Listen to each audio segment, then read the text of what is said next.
રાજ્યમાં આજે 9 જિલ્લામાં વરસાદનું રેડ એલર્ટ. ઉત્તર ગુજરાતના જિલ્લાઓમાં ભારે વરસાદની આગાહી. અમદાવાદ સહિત 18 જિલ્લામાં ઓરેન્જ એલર્ટ.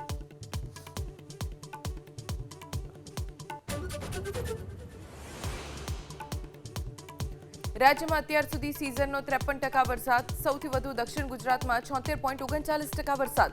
સૌથી ઓછો કચ્છમાં 18% વરસાદ.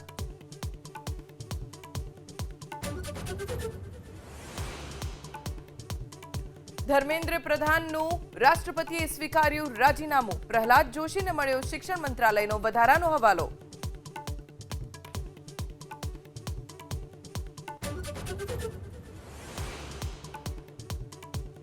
પ્રધાનમંત્રી મોદી આજે 11 વાગે મન કી બાત કાર્યક્રમમાં કરશે પોતાના વિચારો રજૂ. કાર્યક્રમનો 136મો એપિસોડ પેપર લીક વિવાદ અંગે દેશને કરી શકે છે સંબોધન.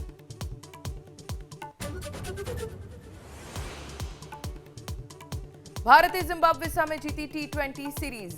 બીજી ટી20 મેચમાં ઝિમ્બાબ્વેને 90 રનથી આપી માત. 3 મેચની સિરીઝમાં ભારત 2-0 થી આગળ.